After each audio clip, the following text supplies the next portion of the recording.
तो इसके बाद देखो हमने अलग अलग चार्जेज की वजह से फील्ड निकाल लिया E1 और E2। तो जो टोटल इलेक्ट्रिक फील्ड इंटेंसिटी होगी वो इनका वेक्टर सम होगा। तो स्टूडेंट्स आप जानते हो कि अगर दो वेक्टर सेम डायरेक्शन में आते हैं, जुड़ जाते हैं, अपोजिट में हो तो उनके बड़े में से छोटा घट जाता है। और अगर उनके बीच में कोई एंगल हो, जैसे ये देखो E1 इधर है और E2 इधर है, तो ये ना तो सेम डायरेक्शन में ना अपोजिट डायरेक्शन में, बल्कि इनमें एंगल बन रहा है।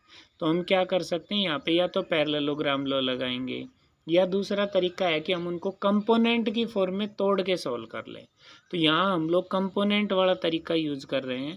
तो देखें हमने क्या कर लिया, इस एंगल को मान लिया, ये जो एंगल है PAO, इसको हमने मान लो थीटा मान लिया।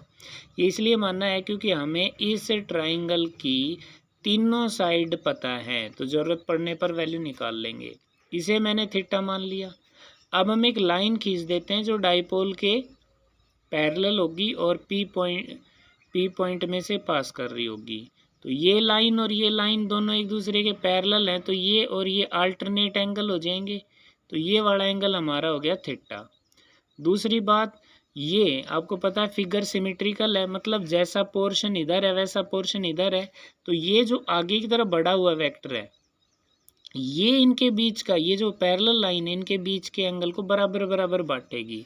तो सिमेट्री देखो, ये और ये एंगल सेम हुए, किसकी वजह से, अल्टरनेट एंगल्स। और ऊपर वाला एंगल भी थीटा हो गया, ये किसकी वजह से, फिगर की सिमेट्री की वजह से हो गया।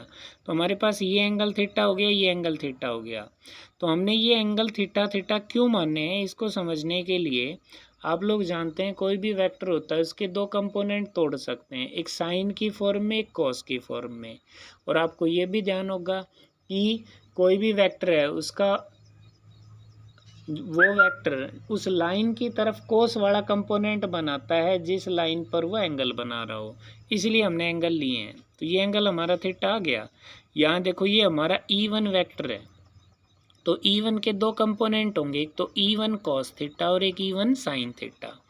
तो इधर क्योंकि ये वेक्टर इस लाइन के साथ एंगल बना रहा है, इसलिए इधर तो आ गया E1 कॉस थीटा, और इसके परपेंडिकुलर यानी इधर आ जाएगा आपका E1 साइन थीटा। तो E1 वेक्टर के दो कंपोनेंट कर लिए, टुकड़े कर लिए, E1 यहाँ से हट गया, क्या बचा, इधर तो E1 कॉस थीटा और इधर E1 साइन थीटा।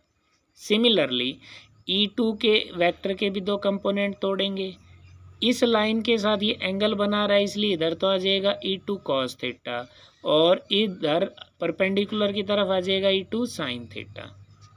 तो E1 और E2 जो दो वेक्टर थे उनके हमने रेक्टेंगुलर कंपोनेंट्स तोड़ लिए, एक E1 cos theta, E1 sine theta, जो यहाँ लिखा है देखिए लैंग्वेज में।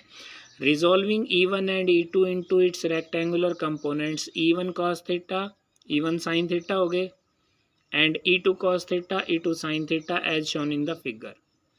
तो इक्वेशन नंबर फर्स्ट और सेकंड से हमें ये भी नज़र आ रहा है साफ साफ कि E1 और E2 दोनों का मैग्नीट्यूड सेम है, सिर्फ अंतर डायरेक्शन का है। तो E1 और E2 का मैग्नीट्यूड सेम है। तो फिगर में देखो ये E1 साइन थीटा और ये E2 साइन थीटा दोनों मैग्नीट्यूड में सेम है और डायरेक्शन में अपोजिट हैं, तो ये एक दूसरे के इफेक्ट को कैंसिल कर देंगे। तो बचे दो कंपोनेंट E1 cos थीटा और E2 cos theta, they are in the same direction, इसलिए दोनों आपस में जुड़ जाएंगे। तो जो टोटल इलेक्ट्रिक फील्ड इंटेंसिटी आएगी वो आएगी E1 cos theta plus E2 cos theta, और डायरेक्शन हो जाएगी अलोंग PN। ये बात समझ में आ गई, कौन सा कैंसिल होंगे कौन सा ऐड हो जाएंगे। देखो total electric field intensity is given by E बराबर क्या हो गया, E1 cos theta plus E2 cos theta, ये दोनों जुड़ गए क्योंकि दोनों सेम डायरेक्शन में थे। और E1 E2 बराबर है, इसलिए मैं E2 की जगह भी E1 लिख दूंगा, तो E1 cos theta plus E1 cos theta 2 times E1 cos theta हो जाएगा।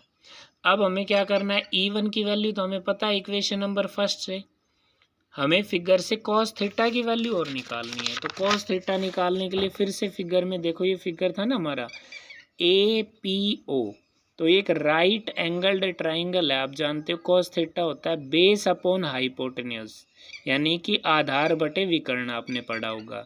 तो बेस है ये जिसकी वैल्यू है A, और हाइपोटेन्यूज है ये, जिसकी वैल्यू है √r² प्लस a²। तो इस तरह से cos थीटा की वैल्यू आ जाएगी हमारे पास। तो cos थीटा की वैल्यू आ गई है a/√r² प्लस a²। एक छोटी सी वीडियो और बनाएंगे स्टूडेंट्स।